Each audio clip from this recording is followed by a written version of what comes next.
나서? 저리 가서 청소나 해. 시어머니는 가시돋친 목소리로 며느리 수경을 쏘아붙였습니다. 제발 가만히 좀 있어. 창피해 죽겠네 진짜. 남편은 들으라는 듯 깊은 한숨을 내뱉으며 고개를 돌려버렸어요. 박사학위가 가문의 훈장인 이 집안에서 고졸 며느리는 투명인간이었습니다. 수백 명의 귀빈이 지켜보는 연회장, 태산그룹과의 수천억 계약이 왕 회장의 발작으로 무너지기 직전이었습니다. 제가 회장님을 한번 보겠습니다. 며느리의 한마디에 모두가 비웃었습니다. 하지만 1분 뒤 시댁의 서열은 완전히 뒤집어집니다. 사연을 이어가기 전에 시청자 여러분은 지금 어디에서 듣고 계신가요? 댓글로 알려주시면 오늘 하루 좋은 일만 생기시라고 기운 팍팍 보내드릴게요. 눈이 시릴 정도로 화려한 샹들리에가 연회장 천장에서 빛나고 있습니다. 오늘은 시댁 가문이 운영하는 성진무역에 아주 중요한 행사가 있는 날이었어요. 입구에는 검은색 고급 승용차들이 끝도 없이 밀려 들어오고 있었습니다. 대한민국에서 손꼽히는 정재계 인사들이 모두 모이는 자리였죠. 하지만 이 화려한 축제의 한복판에 며느리 수경의 자리는 없었습니다. 수경은 연회장 메인홀이 아닌 손님들의 외투와 가방을 보관하는 구석방에 있었어요. 그녀의 손에는 부드러운 천과 구두 소리 들려 있었습니다. 시어머니 박경자가 행사를 앞두고 수경에게 내린 특명 때문이었죠. 귀한 분들 모시는 자리니 너는 구석에서 손님들 구두나 닦고 옷가지나 정리해라. 그것이 이 명문가 집안에서 고졸 출신 며느리인 수경이 맡은 역할이었습니다. 수경은 묵묵히 허리를 숙여 손님들이 벗어놓은 구두를 닦습니다. 고급 가죽 냄새와 사람들의 발냄새가 뒤섞인 좁은 방 안이었어요. 그때 육중한 문이 열리며 시어머니 박경자가 위풍당당하게 들어옵니다. 유명 여대 식품 영양학 박사 출신인 그녀는 이 집안의 법이나 다름없었습니다. 경자는 구두를 닦고 있는 수경을 못마땅한 듯 쳐다보았어요. 수경아, 아직도 그러고 있는 거니? 손이 참 느리구나. 수경은 얼른 일어서서 옷매무새를 가다듬으며 고개를 숙였습니다. 죄송해요, 어머니. 거의 다 끝나갑니다. 경자는 코끝을 찡그리며 손부채질을 했습니다. 내가 분명히 말했지? 너는 오늘 그림자처럼 숨소리도 내지 말라고 말이야. 오늘 태산그룹 왕 회장님도 오시는 자리인 거 너도 알고 있지? 우리 집안 사활이 걸린 계약이 코앞인데 너 같은 게 보이면 우리 집안에 도움이 안 되잖니? 경자는 수경의 수수한 옷차림을 훑어보며 비릿한 미소를 지었습니다. 수경아, 내가 말하는 메커니즘이라는 단어. 아, 그런 말은 내가 모르겠구나. 미안하구나. 내가 너도 당연히 대학 교육은 받은 줄 알고 무심결에 수준 높은 단어를 썼네. 못 알아들었으면 그냥 지나가렴. 너랑 심도 있는 대화를 기대한 내 잘못이지. 수경은 아무 대꾸도 하지 않고 바닥만 내려다보았습니다. 심장이 따끔거렸지만 이런 무시는 지난 3년간 일상이었으니까요. 사실 수경과 이 집안의 인연은 시작부터가 비극이었습니다. 3년 전 남편 민우는 우연히 만난 수경에게 첫눈에 반했습니다.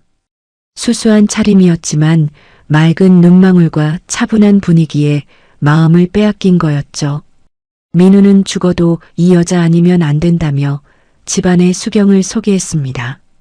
하지만 돌아온 건 시부모님의 싸늘한 냉대와 모욕뿐이었습니다. 뭐? 고졸? 민우야, 너 지금 제정신이니? 우리 집안이 어떤 집안인데 어디서 그런 수준 낮은 애를 들여오겠다는 거야. 박경자는 결사반대하며 수경을 문전박대했습니다. 하지만 아들이 단식까지 하며 고집을 꺾지 않자 결국 경자는 독한 조건을 내걸었죠. 좋다. 결혼시켜주마. 대신 조건이 있다. 결혼하는 순간부터 너는 이 집안에서 죽은 사람으로 사는 거다. 아니든 바뀌든 절대 내 모습을 드러내지 마라. 남들 앞에서는 내 아들 비서라고 해. 오로지 집안 구석에서 시집살이에만 전념하며 없는 듯 살겠다면 그때 허락하마. 수경은 민우를 사랑했기에 그 가혹한 조건을 받아들였습니다. 그때는 사랑 하나면 다 견딜 수 있을 줄 알았거든요. 하지만 현실은 생각보다 훨씬 더 잔인했습니다. 경자의 독설은 수경이 아버지를 향할 때 가장 날카로웠습니다. 사람은 모름지기 근본이 투명해야 하는 법이야. 정식 면허도 없이 산속에서 사람을 만졌다는 내 부친 이야기는 참 뭐랄까 원시적이라 흥미롭더구나. 하지만 우리처럼 격식 있는 집안에서는 그런 걸 의술이 아니라 무속에 가깝다고 한단다. 격 떨어지게 어디 가서 내 친정 얘기는 입 밖에도 내지 마라. 알겠니? 수경은 화가 났지만 참아야만 했습니다. 세상이 몰라줘도 아버지의 손은 수많은 생명을 살려낸 고귀한 손이었거든요. 수경은 주머니 속에 든 낡은 의학 수첩을 손끝으로 가만히 만져보았습니다. 아버지가 평생의 노하우를 적어내려간 수경에게는 경전보다 소중한 수첩이었죠. 네, 어머니. 명심하겠습니다. 말씀하신 대로 입 다물고 있겠어요. 경자는 만족스러운 듯 고개를 까닥이며 덧붙였습니다. 그래, 침묵은 금이라는 말은 고등학교 교과서에도 나오지 않니? 구두 다 닦았으면 주방으로 가서 과일이나 좀 깎아오렴. 교양은 가르친다고 되는 게 아니니 넌 그냥 몸으로 하는 일이나 하라는 뜻이야. 경자가 우아한 걸음걸이로 방을 나간 뒤 수경은 참았던 숨을 길게 내뱉었습니다. 좁은 방 안의 공기가 차갑게 가라앉아 있었어요. 잠시 후 남편 민우가 슬그머니 방 안으로 들어왔습니다. 그는 아내의 붉어진 눈시울을 보고도 선뜻 다가오지 못했습니다. 수경아, 어머니가 또 무슨 말씀하셨어? 민우의 목소리에는 걱정보다 귀찮음이 더 짙게 배어 있었습니다. 아니에요. 그냥 과일 깎으러 가라고 하셨어요. 민우는 안도한 듯 넥타이를 고쳐매며 거울을 보았습니다. 그래, 어머니 말씀 틀린 거 없으니까 너무 서운해하지 마. 오늘 정말 중요한 날이잖아. 나도 회사 일로 머리가 터질 지경이야. 내가 조금만 참아주면 우리 집안 다 평화롭잖아. 제발 조용히 좀 있어줘. 민우는 수경의 어깨를 한번 토닥이지도 않고 서둘러 밖으로 나갔습니다. 사랑해서 결혼했다던 남편은 이제 시댁 식구들과 똑같은 눈으로 수경을 보고 있었습니다. 수경은 덩그러니 남겨진 구두소를 가만히 내려다보았습니다. 가족이라는 이름 아래 묶여 있지만 이 집에서 그녀는 철저히 혼자였어요. 그녀가 믿을 수 있는 건 자신의 손과 아버지가 남겨준 가르침뿐이었습니다. 수경은 앞치마를 고쳐 매고 주방으로 향했습니다. 연회장에서는 경쾌한 클래식 음악 소리와 가식적인 웃음소리가 들려옵니다. 수경은 무딘 칼을 갈아 과일을 깎기 시작했습니다. 그녀의 칼끝은 정교했고 과일 껍질은 끊김없이 매끄럽게 벗겨져 나갔습니다. 수경의 눈빛이 순간 예리하게 빛났습니다. 연회장 저 멀리 태산그룹의 왕 회장이 경호원들의 부축을 받으며 들어오는 모습이 보였거든요. 수경은 왕 회장의 걸음걸이와 안색을 유심히 살폈습니다. 남들은 보지 못하는 무언가가 그녀의 눈에는 읽히고 있었습니다. 안색이 좋지 않으시네. 호흡도 너무 가빠 보여. 수경은 혼잣말을 삼키며 다시 과일 깎기에 집중했습니다. 시댁 식구들이 그토록 매달리는 그 대단한 계약이 곧 큰 소동으로 번질 것 같다는 예감이 들었습니다. 화려한 연회장의 소음이 멀어지고 수경은 시어머니 박경자의 서슬 퍼런 심부름을 위해 재래시장으로 향했습니다.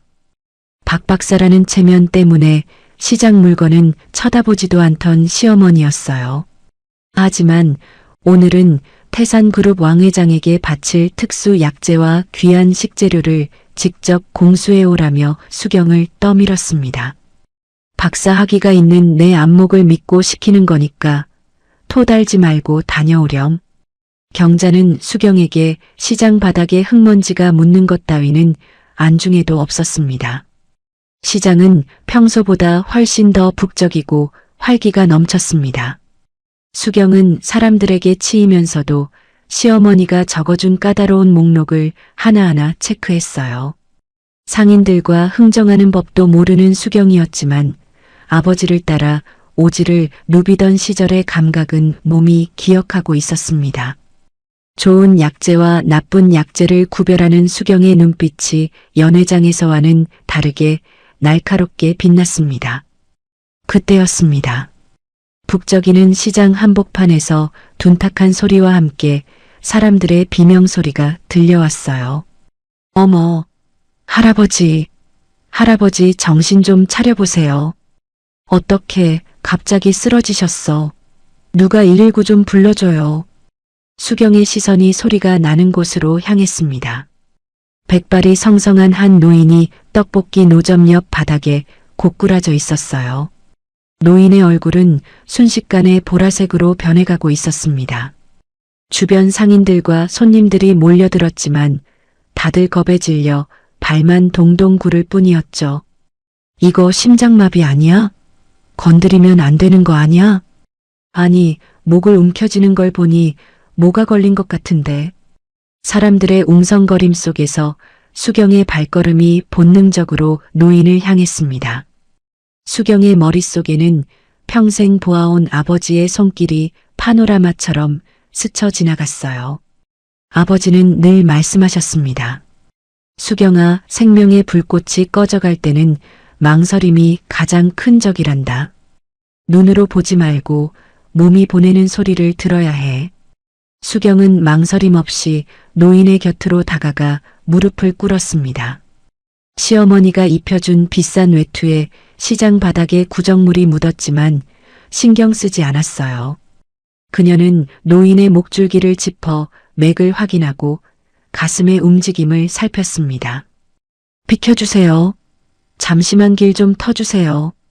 조용하기만 하던 수경의 목소리에 전에 없던 힘이 실렸습니다. 수경은 노인의 입안을 살피더니 기도가 완전히 막힌 것을 확인했습니다. 음식물이 목에 걸려 숨기를 막고 있었던 것이었어요. 골든타임은 길어야 4분. 노인의 눈동자가 뒤로 넘어가기 시작했습니다. 수경은 노인을 뒤에서 안아 들어 올리는 대신 특정한 혈자리를 찾아냈습니다. 아버지가 생명의 문이라고 불렀던 기도를 여는 급소였죠. 수경의 가녀린 손가락이 노인의 명치 부근과 목 아래를 강하게 압박했습니다. 단순한 물리적 힘이 아니라 막힌 기운을 터뜨리는 정교한 기술이었어요. 주변에서는 수경을 의심스러운 눈초리로 바라보는 사람도 있었습니다. 세댁, 그러다가 사람 잡는 거 아니야? 그냥 놔둬. 하지만 수경은 흔들리지 않았습니다. 그녀의 손끝은 노인의 근육 떨림과 미세한 호흡의 흐름을 읽어내고 있었습니다. 순간 노인의 입에서 큼지막한 떡 조각이 튀어나왔습니다. 동시에 막혔던 숨이 터져나오며 노인이 거칠게 기침을 토해내기 시작했어요. 살았다. 살았어. 노인의 얼굴에 다시 혈색이 돌기 시작하자 지켜보던 사람들이 안도의 한숨을 내쉬었습니다. 세상에, 저 세댁이 살렸네. 대단하다. 의사인가 봐. 손길이 예사롭지 않더라고. 노인이 정신을 차리고 수경의 소매를 붙잡으려 했습니다. 고맙소. 이 은혜를 어떻게 해. 하지만 수경은 노인이 스스로 호흡하는 것을 확인하자마자 서둘러 짐을 챙겼습니다. 자신이 누구인지 밝힐 생각도 감사의 인사를 받을 여유도 없었습니다. 시어머니가 정해준 시간 안에 돌아가지 못하면 겪게 될 수모가 떠올랐거든요. 이제 괜찮으실 거예요. 옆에 계신 분들이 물 좀 챙겨주세요. 수경은 짧은 한마디를 남기고 인파 속으로 몸을 숨겼습니다. 뒤에서 사람들이 수경을 찾으며 웅성거렸지만 그녀는 돌아보지 않았습니다. 시장 골목을 빠져나오는 수경의 손끝은 여전히 미세하게 떨리고 있었습니다. 사람을 살렸다는 희열과 자신의 정체를 숨겨야만 하는 현실이 교차했죠. 수경은 화장실에 들러 옷에 묻은 오물을 급히 닦아냈습니다. 거울 속 자신의 모습을 보며 그녀는 주머니 속 낡은 수첩을 다시 확인했어요. 아버지, 저 오늘 사람을 살렸어요. 아버지처럼요. 하지만 수경은 이 사실을 시댁 식구 누구에게도 말할 수 없다는 것을 잘 알았습니다. 그들에게 수경은 그저 말 잘 듣는 고졸 며느리여야만 했으니까요. 수경이 양손 가득 식재료를 들고 돌아왔을 때 시어머니 경자는 거실에서 차를 마시고 있었습니다. 경자는 시계를 보며 눈을 가늘게 떴어요. 수경아, 10분 늦었구나. 시장통에서 구경이라도 한 거니? 죄송합니다, 어머니. 사람이 좀 많아서 늦었습니다. 쯧쯧 하여간 하나를 시키면 열을 못한다니까. 가서 옷 갈아입고 주방이나 정리해라. 경자는 수경의 소매에 묻은 작은 얼룩을 발견하고는 인상을 찌푸렸습니다. 그 옷이 얼마짜리인 줄 알고 그렇게 칠칠치 못하게 굴어? 어디 시장 바닥에 주저앉기라도 한 거니? 너 같은 애들은 수준이 낮아서 그런 데가 편한가 보구나. 내 눈앞에 얼쩡거리지 말고 얼른 들어가 봐. 교양 없는 냄새가 여기까지 나는 것 같으니. 수경은 고개를 숙이고 조용히 방으로 향했습니다. 조금 전 사람의 목숨을 구했던 그 고귀한 손이 다시 시어머니의 독설 앞에 비굴하게 숨겨졌습니다. 하지만 수경의 가슴 속에는 작은 불꽃이 피어오르고 있었어요. 남들이 무시하는 자신의 가짜 의술이 진짜 생명을 구했다는 확신이었습니다. 연회장에서는 태산그룹 왕회장을 위한 준비가 한창이었습니다. 박경자는 자신이 만든 데이터 기반 식단이 왕회장을 감동시킬 것이라 굳게 믿고 있었죠. 화려한 연회장의 분위기가 절정에 달하고 있습니다. 성진무역에 사활이 걸린 태산그룹과의 프리미엄 헬스케어 협약식이 코앞으로 다가왔어요. 시어머니 박경자는 오늘을 위해 수개월을 준비했습니다. 유명 여대 식품 영양학 박사라는 자신의 타이틀을 걸고 왕 회장의 마음을 사로잡을 완벽한 기획안을 완성했거든요. 연회장 한편에서 손님들의 겉옷을 정리하던 수경은 멀리 보이는 박경자의 위풍당당한 뒷모습을 바라보았습니다. 이윽고 태산그룹의 왕 회장이 경호원들을 거느리고 행사장에 들어섭니다. 재계의 거물답게 그가 한 걸음 뗄 때마다 주변의 공기가 무겁게 내려앉았어요. 성진무역의 대표이자 수경의 시아버지가 버선발로 나가 왕 회장을 맞이합니다. 박경자 역시 화사한 미소를 지으며 왕 회장 앞에 섰습니다.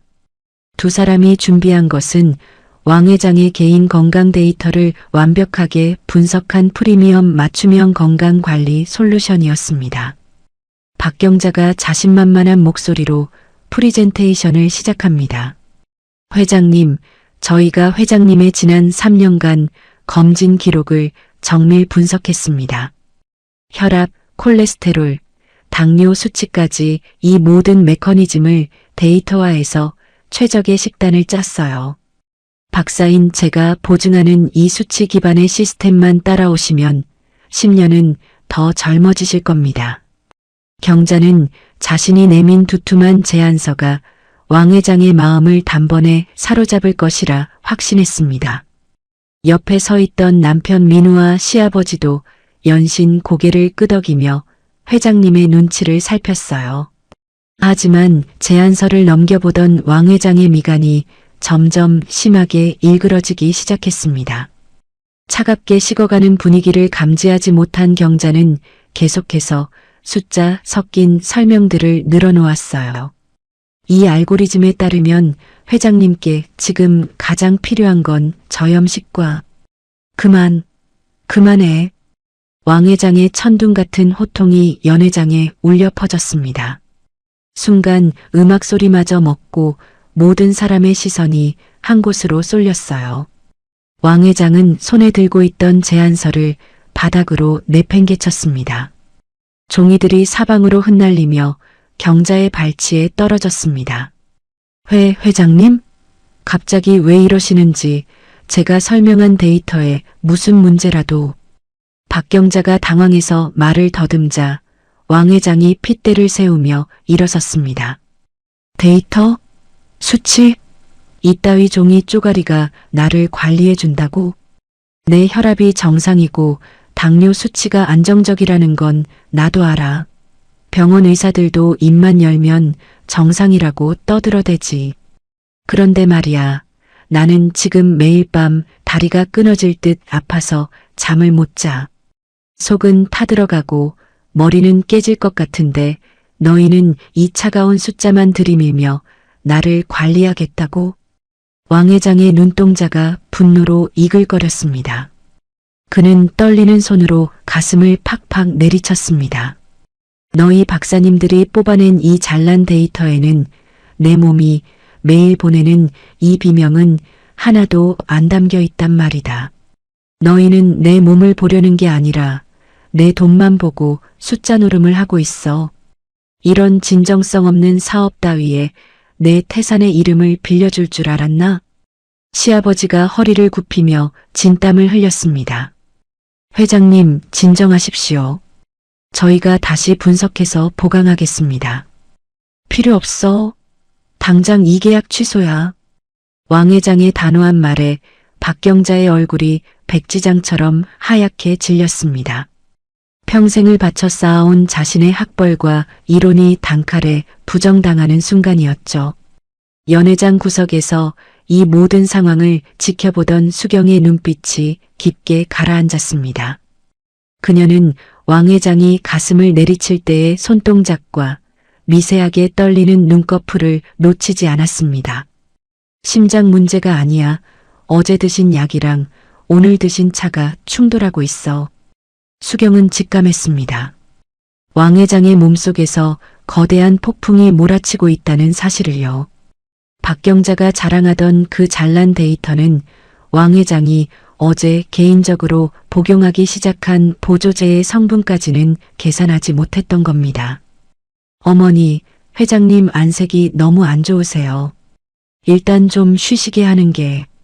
수경이 조심스럽게 다가와 말했지만 분노에 휩싸인 경자는 수경을 밀쳐내며 소리를 질렀습니다. 너는 저리 비켜. 어디서 감히 내가 끼어들어. 회장님, 한 번만 더 기회를 주십시오. 저희 시스템은 완벽합니다. 단지 경자는 여전히 자신의 이론이 틀렸다는 것을 인정하지 못하고 매달렸습니다. 하지만 왕 회장은 이미 마음을 굳힌 듯 차갑게 등을 돌렸어요.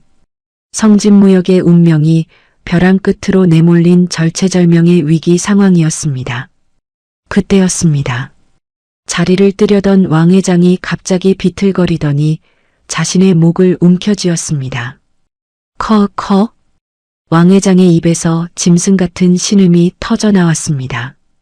그의 몸이 힘없이 바닥으로 고꾸라지기 시작했습니다. 비명과 소란 속에 연 회장은 순식간에 아수라장으로 변했습니다. 박사 박경자도 엘리트 아들 민우도 그 누구도 이 상황에 대처하지 못한 채 얼어붙고 말았습니다. 수경은 본능적으로 느꼈습니다. 지금 저 노인을 살릴 수 있는 사람은 이 연 회장에서 오직 자신뿐이라는 것을요.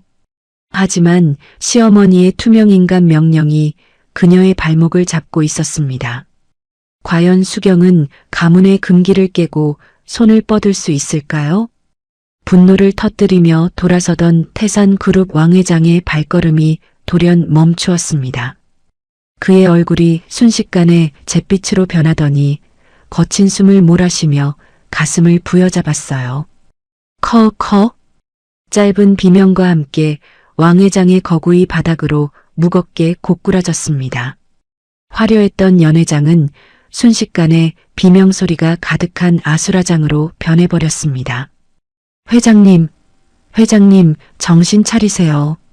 어서 119 불러. 빨리. 가장 먼저 달려온 건 박사 시어머니 경자와 명문대 출신 친척들이었습니다. 그들 중에는 네로라 하는 대학병원의 의사 친척들도 몇 명 포함되어 있었죠. 경자는 하얗게 질린 얼굴로 왕 회장의 어깨를 흔들며 소리쳤습니다. 이거 심장마비 아니야? 심근경색인 것 같아. 어서 심폐소생술해. 의사 친척 중 한 명이 다급하게 왕 회장의 셔츠를 풀어헤치며 소리쳤습니다. 맥박이 너무 약합니다. 전형적인 급성 심정지 증상이에요. 빨리 자동 심장 충격기 가져오고 흉부 압박부터 시작해. 하지만 구석에서 이 광경을 지켜보던 수경의 눈은 달랐습니다. 수경은 왕 회장의 입가에 고인 미세한 거품과 경련하는 손가락 끝의 방향을 보았어요. 심장마비라면 나타나지 않을 특유의 눈 떨림도 놓치지 않았습니다. 수경은 아버지가 생전에 강조하셨던 약물 상충의 증상임을 단번에 직감했습니다. 아니야, 심장이 문제가 아니야. 이건 쇼크야. 어제 복용하신 약과 오늘 연회장에서 드신 차의 성분이 몸 안에서 충돌하고 있어. 심폐소생술을 한답시고 가슴을 압박하면 오히려 기도가 막혀 상황이 악화될 게 뻔했습니다. 수경은 자신도 모르게 인파를 헤치고 왕 회장 곁으로 달려나갔습니다. 잠시만요. 멈추세요. 지금 가슴 압박하시면 안 됩니다. 수경의 외침에 압박을 준비하던 의사 친척과 경자가 일제히 고개를 들었습니다. 경자는 수경을 발견하자마자 눈을 부릅뜨며 소리를 질렀어요. 너 뭐야? 내가 여기가 어디라고 나서니? 어머니, 회장님 심장마비 아니에요. 약물 부작용에 의한 아나필락시스 쇼크입니다. 지금 당장 기도를 확보하고 혈자리를 눌러서 도끼를 빼야 해요. 안 그러면 골든타임 놓쳐요. 수경의 절박한 외침에도 경자의 안색은 더욱 험악해질 뿐이었습니다.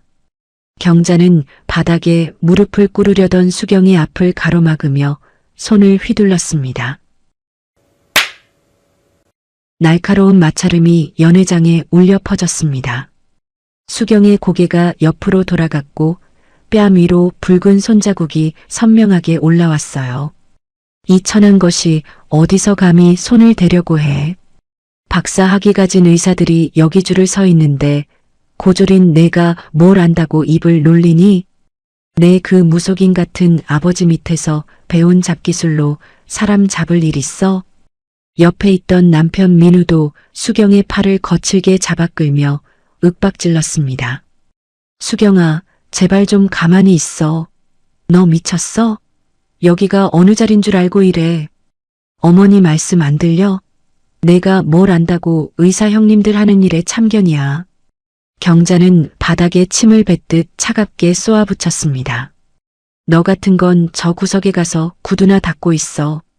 어디서 감히 그 더러운 손으로 회장님 몸에 손을 대려고 하니? 격떨어지게.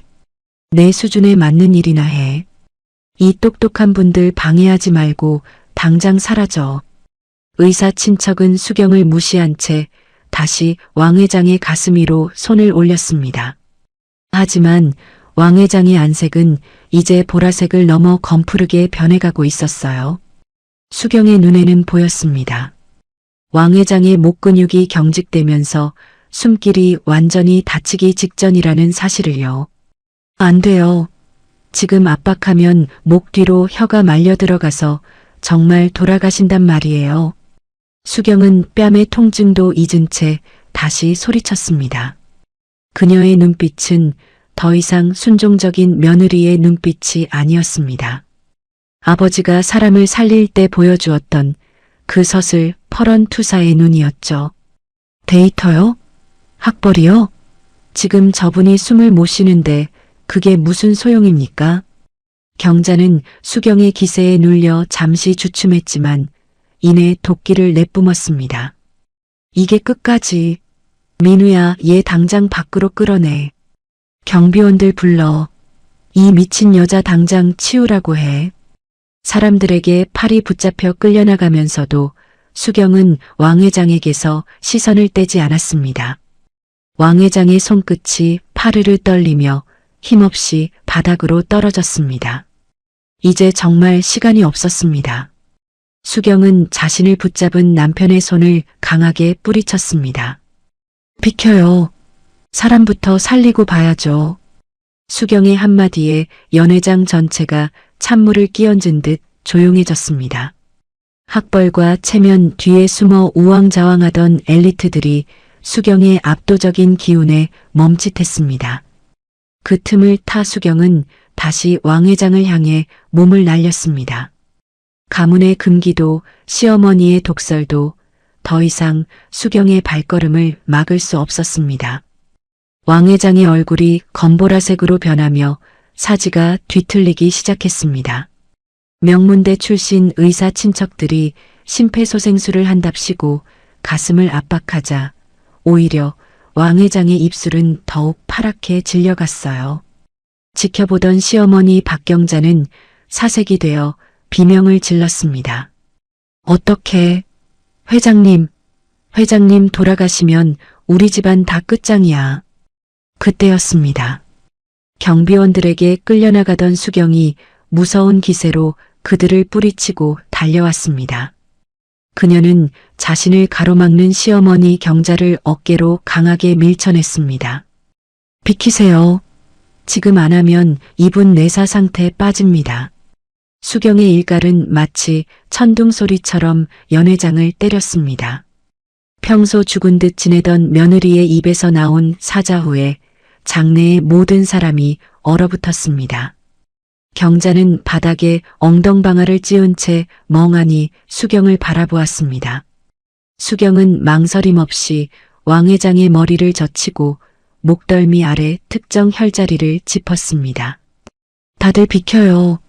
숨길부터 터야 산단 말입니다. 수경은 옆에 있던 연회용 식탁 위로 몸을 날렸습니다. 그녀가 집어든 것은 얼음 바구니에 담긴 차가운 물과 은색 젓가락 한 쌍이었어요. 민우 씨, 거기 멍하니 있지 말고 얼음물 좀 더 가져와요. 남편 민우는 수경의 압도적인 카리스마에 눌려 자신도 모르게 발을 움직였습니다. 수경은 얼음물을 왕 회장의 뒷덜미와 인중에 뿌리며 신진대사를 강제로 일깨웠습니다. 그리고는 젓가락 끝으로 왕 회장의 손톱 끝 십선혈을 주저없이 찔렀습니다. 검붉은 피가 솟구치자 주변에서 비명이 터져나왔습니다. 어머, 지금 뭐 하는 거야? 사람을 찌르다니. 이 피가 안 돌면 심장이 터져나간단 말이에요. 수경의 손길은 정광석화 같았습니다.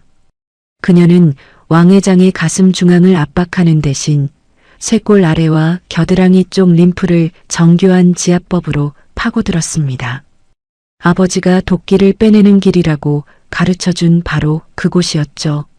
수경의 이마에 굵은 땀방울이 맺혔고 그녀의 손끝에서는 보이지 않는 기운이 요동치고 있었습니다. 회장님 들리세요?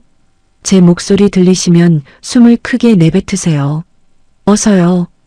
수경은 왕 회장의 턱을 고정하고 젓가락을 이용해 혀가 뒤로 말리는 것을 막았습니다.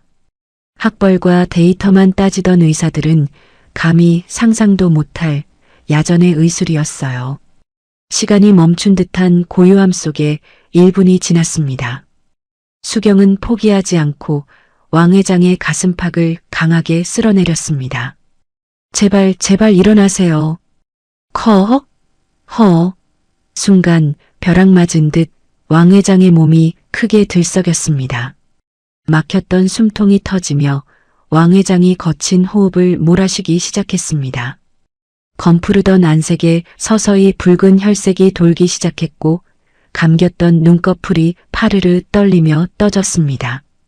왕 회장은 초점 없는 눈으로 허공을 응시하다가 자신을 붙잡고 있는 수경과 눈이 마주쳤습니다. 여기가 어디요? 왕 회장의 쉰 목소리가 들리자 연 회장은 거대한 함성으로 뒤덮였습니다. 구급차가 도착하기도 전 죽음의 문턱까지 갔던 재계의 거물이 기적적으로 살아 돌아온 순간이었죠. 수경은 그제야 긴장이 풀린 듯 바닥에 주저앉았습니다. 그녀의 손은 여전히 노인의 맥을 짚은 채 떨리고 있었습니다. 박경자는 이 믿기지 않는 광경을 보며 입을 다물지 못했습니다. 자신이 그토록 무시하던 고졸 며느리가 명문대 의사들도 못한 일을 단 5분 만에 해낸 것이니까요.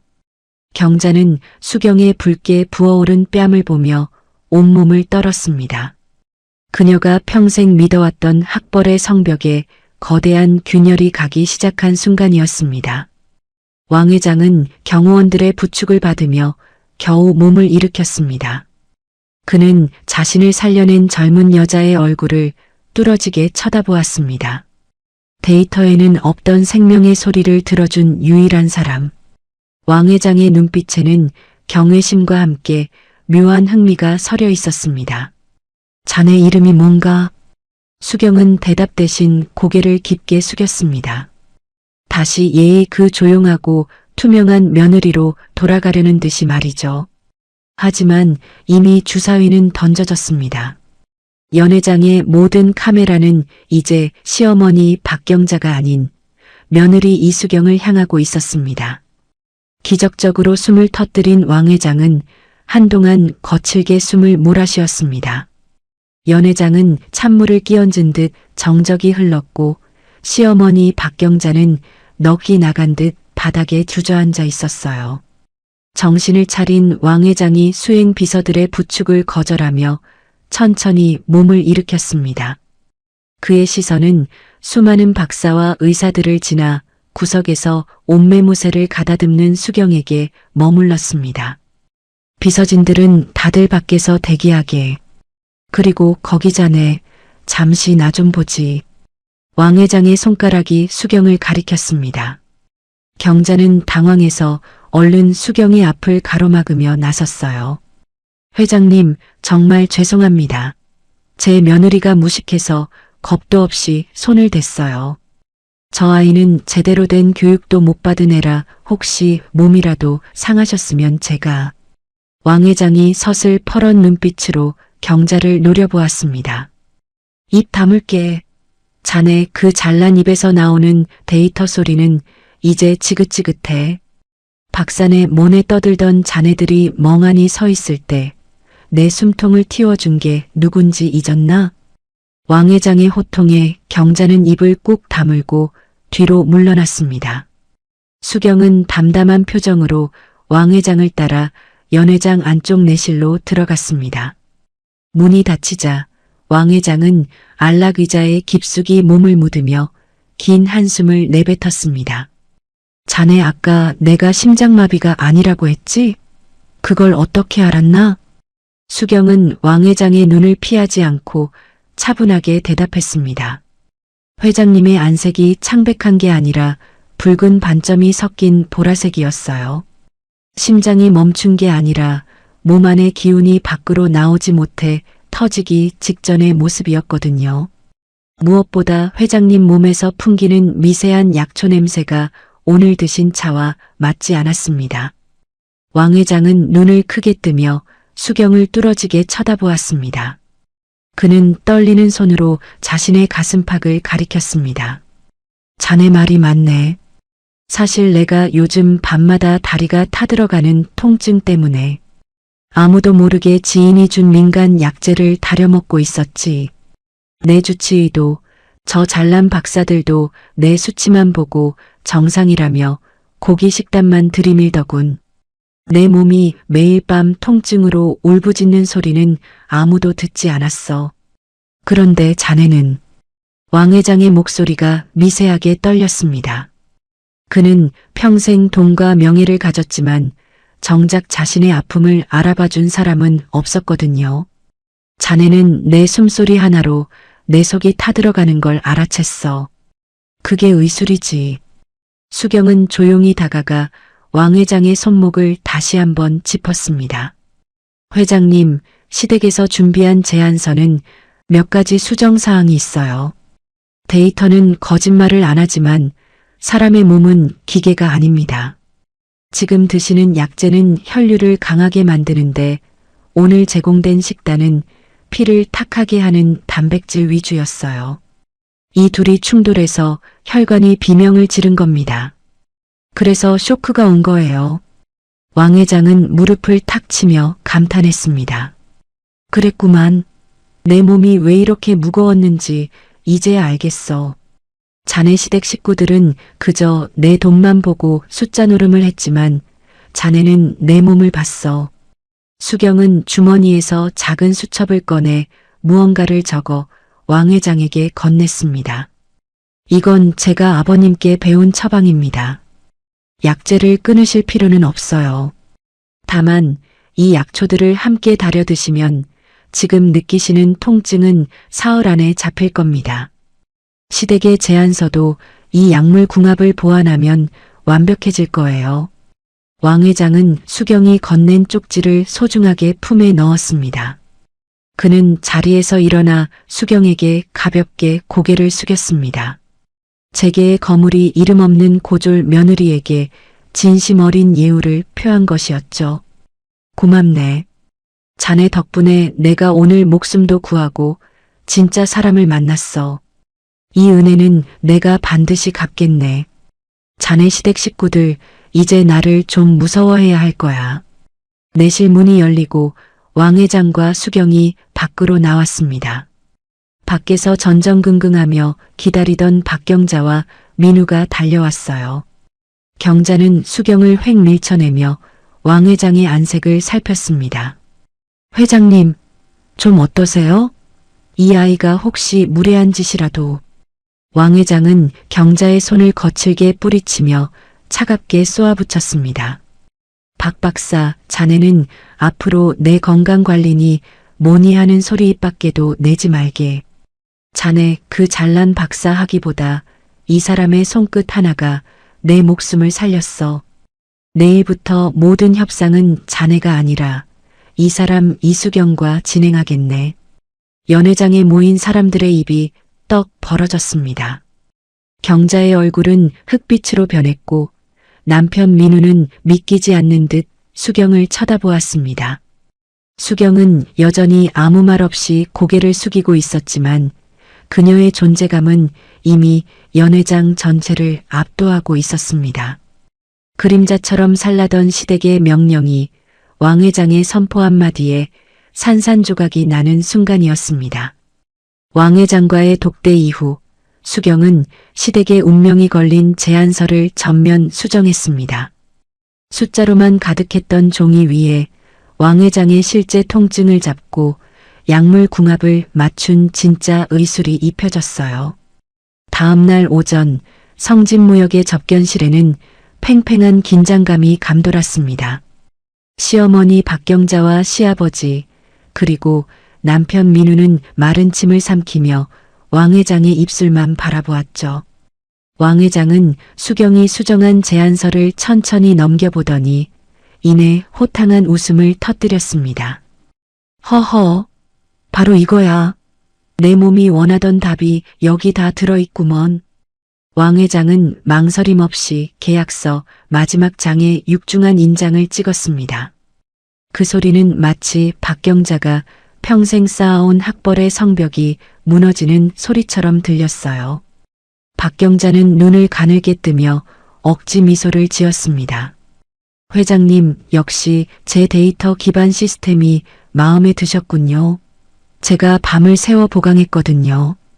왕 회장이 서류를 탁 내려놓으며 경자를 차갑게 쏘아보았습니다. 박 박사, 착각하지 말게. 이 계약서에 도장을 찍은 건 자네의 그 잘난 데이터 때문이 아니야. 이 제안서의 핵심인 약물 조절과 식단 보완 이거 자네가 한 거 아니지? 경자의 얼굴이 순간 굳어버렸습니다. 그 그게 저희 팀원들이 함께 연구해서 거짓말하지 마. 자네 며느리 이수경이 직접 나를 살리고 고쳐 쓴 내용이라는 거 내가 다 알고 있어. 왕 회장은 자리에 일어나 구석에 서 있는 수경을 향해 걸어갔습니다. 그는 시부모가 보는 앞에서 수경에게 정중하게 허리를 숙였습니다. 이수경, 자네 같은 보배를 곁에 두고도 고졸이라며 구석에서 구두나 닦게 했다니. 정말 무식한 건 학벌 없는 이 사람이 아니라 사람 볼 줄 모르는 자네들이야. 박경자는 수치심에 얼굴이 시뻘겋게 달아올랐습니다. 회장님, 그래도 격이라는 게 있는데 어떻게 저런 천한 기술을 배운 아이와 천한 기술? 내 목숨을 살린 기술이 천하다면 자네의 그 박사학위는 죽어가는 사람 앞에서 뭘 했나? 왕 회장의 일갈에 경자는 입을 떼지 못하고 부르르 떨었습니다. 왕 회장은 품 안에서 미리 준비한 서류 한 장을 꺼내 수경에게 내밀었습니다. 이수경, 정식으로 제안하겠네. 우리 태산그룹 의료재단의 수석 고문으로 와주게. 연봉 10억에 자네가 원하는 연구는 무엇이든 지원하겠네. 자격증? 그건 내가 만들어서라도 주지. 연봉 10억이라는 말에 남편 민우와 시아버지는 입을 떡 벌렸습니다. 자신들이 무시하던 며느리가 단숨에 제안받은 것이니까요. 박경자는 믿기지 않는다는 듯 비틀거리며 책상을 짚었습니다. 10억요? 회장님, 저 아이는 대학 문턱도 못 가본 고졸입니다. 박 박사, 자네는 아직도 그 종이 쪼가리에 매달려 있구먼. 정말 안쓰러워. 내일부터 수경은 우리 그룹의 귀빈이네. 만약 집에서 조금이라도 구박받는다는 소문이 들리면 왕 회장의 눈빛이 서슬퍼렇게 빛났습니다. 그날로 성진무역과의 모든 거래는 끊길 줄 알게 수경은 떨리는 손으로 계약서를 받아들었습니다.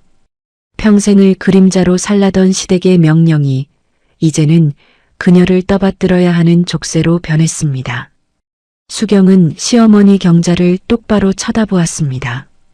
예전의 두려움은 온데간데 없고 오직 당당한 실력자의 눈빛뿐이었죠. 어머니, 제가 깎아드린 과일 말고는 제 실력을 못 믿으셨죠? 이제는 그 실력으로 태산그룹 식구들을 살피게 되었네요. 경자는 아무 대답도 하지 못한 채 바닥만 내려다보았습니다. 자신이 그토록 자랑하던 메커니즘과 교양이 며느리의 실전 의술 앞에 무참히 짓밟힌 순간이었습니다. 민우는 슬금슬금 수경의 곁으로 다가와 비굴하게 웃으며 소매를 잡으려 했습니다. 수경아, 내가 처음부터 너 믿었던 거 알지? 역시 내 와이프야. 수경은 민우의 손을 가차없이 뿌리쳤습니다. 조용히 있는 듯 없는 듯 살라고 하셨잖아요. 이제 그 약속 지키기 힘들겠네요. 수경의 차가운 말에 민우는 머쓱한 듯 뒤로 물러났습니다. 박사학위로 며느리를 짓누르던 시어머니는 이제 며느리의 눈치를 봐야 하는 처지가 되었죠. 수경은 주머니 속 아버지의 수첩을 가만히 쥐었습니다. 아버지, 이제 숨지 않을게요. 세상 밖으로 나가서 더 많은 사람을 살릴게요. 접견실을 나서는 수경의 발걸음은 그 어느 때보다 가볍고 당당했습니다. 그 뒤를 따르는 왕 회장의 경호원들과 넋이 나간 시댁 식구들의 모습이 묘한 대조를 이루었습니다. 화려한 감옥의 문은 열렸고 이제 그림자 며느리가 아닌 신의 손 이수경의 시대가 열리고 있었습니다. 왕 회장의 파격적인 스카우트 선언이 있은 후 성진무역의 집안 분위기는 180도 달라졌습니다. 어제의 투명인간이었던 수경은 이제 온 집안이 떠받들어야 하는 귀한 몸이 되었어요. 하지만 수경은 들뜨지 않았습니다. 오히려 차분하고 냉정하게 자신의 짐을 정리하기 시작했습니다. 마지막 식사 시간, 늘 주방 구석에서 서서 밥을 먹거나 남은 음식을 처리하던 수경이었습니다. 하지만 오늘 수경의 자리는 시어머니 박경자의 맞은편 가장 상석이었어요. 경자는 평생 본 적 없는 굴욕적인 표정으로 수경의 눈치를 살피며 찌개를 떠넣어 줍니다. 수경아, 아니 고모님, 입맛에 맞니? 내가 좋아하는 재료로만 준비했단다. 경자의 목소리는 평소의 날카로움은 온데간데 없고 비굴함이 가득 묻어났습니다. 수경은 정갈하게 숟가락을 들며 경자를 똑바로 쳐다보았습니다. 어머니, 이 찌개 염도가 너무 높네요. 데이터 분석은 해보신 건가요? 학벌과 수치를 그렇게 중요하게 여기시더니 정작 가족 건강은 놓치고 계셨네요. 경자는 얼굴이 화끈거렸지만 한마디도 대꾸하지 못하고 고개를 숙였습니다. 옆에 앉은 남편 민우는 수경의 밥그릇에 생선살을 발라놓으며 아부를 떱니다. 수경아, 이제 우리 태산이랑 사업 시작하면 나도 좀 도와줄 거지? 어머니가 하신 말씀들은 다 잊어버려. 다 너 잘되라고 하신 사랑의 매 아니었겠어? 수경은 민우가 놓아준 생선살을 건드리지도 않은 채 자리에서 일어났습니다. 그녀의 시선은 더 이상 이 비겁한 남자에게 머물지 않았습니다. 민우 씨, 사랑의 매는 뺨을 때리는 게 아니라 마음을 보듬는 거예요. 저는 이제 이 집안의 메커니즘에 맞춰 살지 않기로 했어요. 수경은 안방으로 들어가 미리 싸두었던 작은 가방 하나를 들고 나왔습니다. 그 안에는 화려한 보석이나 옷가지 대신 낡고 빛바랜 아버지의 의학 수첩이 들어 있었습니다. 경자가 사색이 되어 달려와 수경의 팔을 붙잡았습니다. 너 지금 어딜 가겠다는 거니?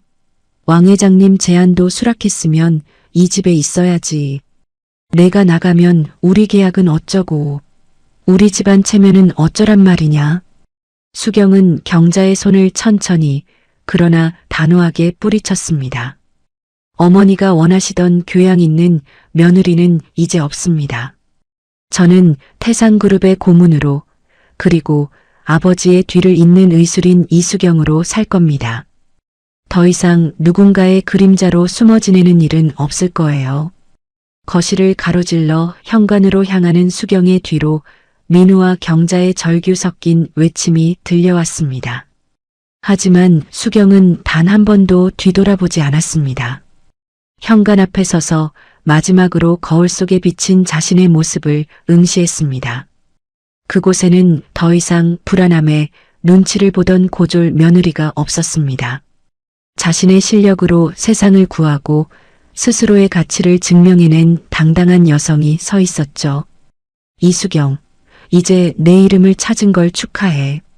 문을 열고 밖으로 나가자 따사로운 햇살이 수경의 온몸을 감쌌습니다. 화려한 감옥이었던 대저택의 문이 닫히는 소리가 경쾌하게 울려 퍼졌습니다.